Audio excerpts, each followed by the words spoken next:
नमस्कार, ये आकाशवाणी है। अभी आप मनोज कुमार शर्मा से समाचार सुनेंगे।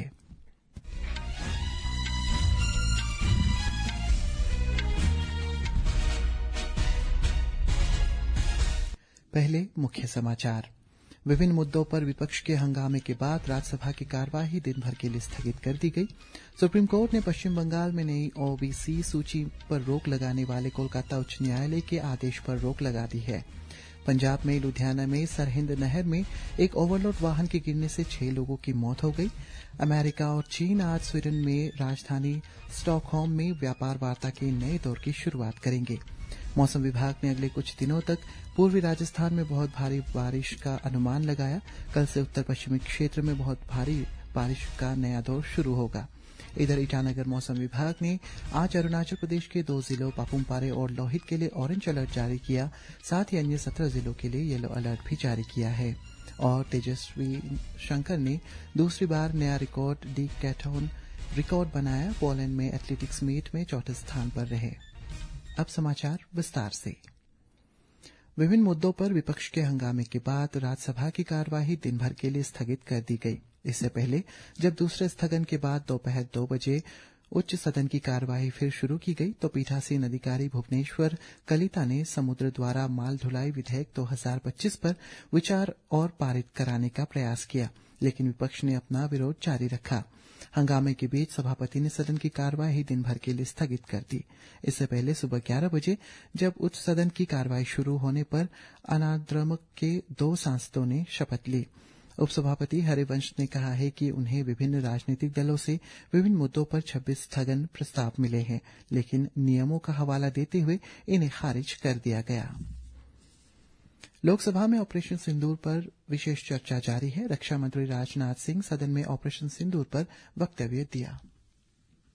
7 मई 2025 को रात्रि 1:05 भारतीय सशस्त्र बलों ने ऑपरेशन सिंदूर प्रारंभ किया, जिसमें पाकिस्तान और पाक ऑक्युपाइड कश्मीर में भारत के खिलाफ आतंकी गतिविधियों से जुड़े 9 स्थानों को निशाना बनाया गया। इनमें से 7 आतंकी शिविरों को भारतीय सेना ने पूरी तरह से नष्ट कर दिया था, जबकि भारतीय वायुसेना ने मुरीदके और बहावलपुर को नेस्त नाबूद किया, जो लश्कर-ए-तोयबा और जैशे मोहम्मद के केंद्र हैं। जानकर पूरे सदन को प्रसन्नता होगी कि विदिन 22 मिनट्स पूरा ऑपरेशन समाप्त और हमने आतंकवादियों को उनके घर में घुसकर मारा। सशस्त्र बलों ने हमारी माताओं और बहनों के सिंदूर का बदला लिया और प्रत्येक भारतीय इस भावना से ओतप्रोत हो गया। अध्यक्ष महोदय, इससे पहले संसद के दोनों सदनों की कार्यवाही बिहार में विशेष गहन पुनरीक्षण अभियान और अन्य मुद्दों को लेकर विपक्षी सदस्यों की नारेबाजी के बाद दोपहर 2 बजे तक के लिए स्थगित करनी पड़ी थी।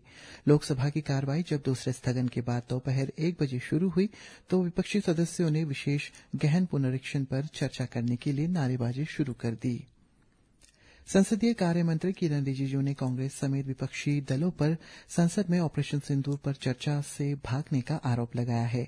मीडिया से बात करते हुए श्री रिजिजू ने कहा कि जैसे ही लोकसभा में ऑपरेशन सिंदूर पर चर्चा शुरू होने वाली थी, विपक्ष अपना नया एजेंडा लेकर आ गया और बिहार में मतदाता सूची के विशेष गहन पुनरीक्षण पर चर्चा के लिए प्रतिबद्धता की मांग करने लगा।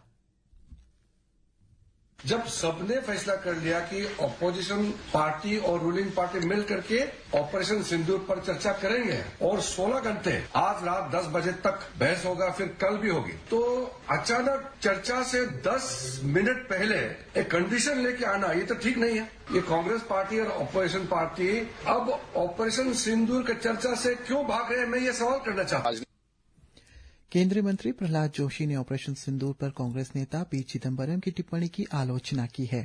आज संसद के बाहर मीडिया से बात करते हुए श्री जोशी ने कहा है कि श्री चिदम्बरम को ये समझ में आना चाहिए कि इस तरह के बयान पाकिस्तान के रुख को और मजबूत करते हैं। भाजपा सांसद अनुराग सिंह ठाकुर ने कांग्रेस पर भारतीय सशस्त्र बलों की वीरता पर सवाल उठाने का आरोप लगाया। भाजपा सांसद राजीव प्रताप रूढ़ी ने भी कांग्रेस नेता पी चिदम्बरम की टिप्पणी की निंदा की।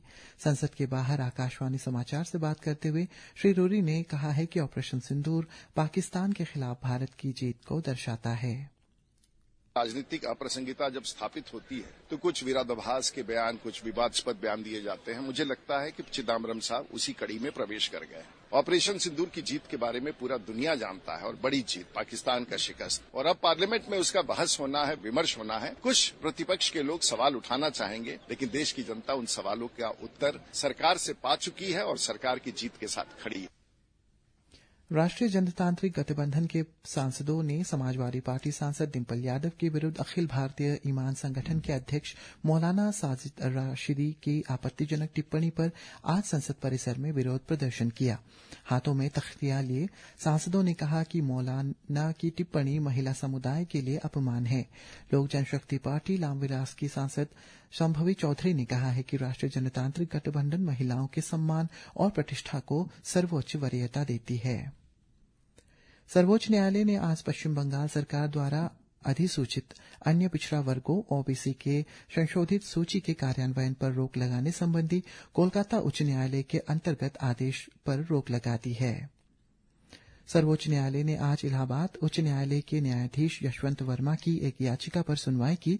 न्यायमूर्ति दीपांकर दत्ता और न्यायमूर्ति एजी मसीह की पीठ ने शुरुआती दलीलें सुनने के बाद फिलहाल मामले की सुनवाई स्थगित कर दी है। अगली सुनवाई बुधवार को होगी।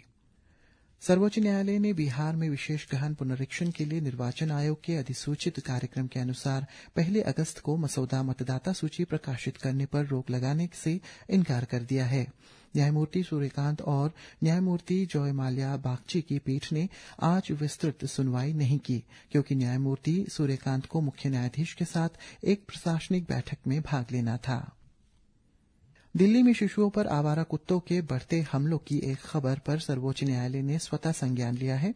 बिना टीकाकरण वाले आवारा कुत्तों से शिशुओं, बच्चों और बुजुर्गों के लिए खतरा बना रहता है और उनके हमले के कारण लोग तेजी से रेबीज का शिकार होते हैं। सर्वोच्च न्यायालय ने ऐसे बढ़ते खतरे पर ध्यान केंद्रित करते हुए एक रिट याचिका दायर की है। पंजाब में कल रात लुधियाना में मनकवाल गांव में 29 तीर्थयात्रियों से भरे एक वाहन के लुधियाना में सरहिंद नहर में गिर जाने से बच्चों और 3 महिलाओं सहित 6 लोगों की मृत्यु हो गई है। 4 लोग लापता है और 19 लोगों को बचा लिया गया है। उत्तर प्रदेश के बाराबंकी में आज तड़के टीन की शेड पर बिजली के तार गिरने से भगदड़ जैसी स्थिति हो गई। इस घटना में 2 लोगों की मौत हो गई है और 17 लोग घायल हुए। ये घटना प्राचीन अवसनेश्वर महादेव मंदिर के बाहर हुई, जहां श्रद्धालु सावन के तीसरे सोमवार को दर्शनों के लिए लाइनों में लगे हुए थे। सेना ने बताया है कि ऑपरेशन महादेव के अंतर्गत 22 अप्रैल को पहलगाम के बेसरन गांव में हुए हमले में शामिल 3 आतंकवादियों को मार गिराया गया है। आज जम्मू कश्मीर के श्रीनगर में हरवान के लिस्वाज क्षेत्र में सेना और आतंकवादियों के बीच ये मुठभेड़ हुई। इस बीच इलाके में तलाशी अभियान अभी जारी है। अमेरिका और चीन आज स्वीडन के स्टॉकहोम में व्यापार वार्ता का एक नया दौर शुरू करेंगे। अमेरिकी वित्त मंत्री स्टॉक बेसेंट और चीन के उप प्रधानमंत्री हे लिफेंग इस बातचीत में शामिल होंगे। अमेरिका और चीन के बीच ये संवाद यूरोपीय संघ तथा जापान के साथ अमेरिका के व्यापार समझौते पर हस्ताक्षर के तुरंत बाद हो रही है। कंबोडिया और थाईलैंड के नेताओं के बीच शांति वार्ता मलेशिया में जारी है। इस पहल का उद्देश्य दोनों देशों के बीच चल रहे तीव्र सीमा संघर्ष में युद्ध विराम कराना है। ये बातचीत मलेशियाई प्रधानमंत्री अनवर इब्राहिम के आधिकारिक आवास पर हो रही है और अनवर इब्राहिम आसियान के अध्यक्ष के रूप में इस बैठक की मेजबानी कर रहे हैं। मौसम विभाग ने आज पूर्वी राजस्थान में कुछ स्थानों पर मूसलाधार वर्षा की चेतावनी जारी की है। तटीय कर्नाटक, गुजरात, उत्तराखंड, बिहार, पश्चिमी राजस्थान, उप हिमालय, पश्चिम बंगाल, सिक्किम, पश्चिम उत्तर प्रदेश और पूर्वोत्तर राज्यों में भी अगले 2 दिनों के बीच तेज वर्षा होने की संभावना है। इधर ईटानगर मौसम विभाग ने आज अरुणाचल प्रदेश के 2 जिलों पापुमपारे और लोहित के लिए ऑरेंज अलर्ट, साथ ही अन्य 17 जिलों के लिए येलो अलर्ट जारी किया है। विभाग के अनुसार इन जिलों में अगले 24 घंटों में अलग अलग स्थानों पर गरज के साथ बिजली गिरने और बहुत तेज बारिश होने की संभावना है। तेजस्वी शंकर ने कल पोलैंड में विस्लाव ज़ापिएवस्की मेमोरियल एथलेटिक्स मीट में दूसरी बार नया राष्ट्रीय डीकैथलॉन रिकॉर्ड बनाया है। उन्होंने अपने पिछले सर्वश्रेष्ठ 7,666 अंकों को पार किया और 7,826 अंकों के साथ चौथा स्थान हासिल किया है। इससे पहले 26 वर्षीय तेजस्विनी ने 2022 में हंगझो एशियाई खेलों में रजत पदक जीता था। इसी के साथ ये समाचार बुलेटिन समाप्त हुआ। नमस्कार।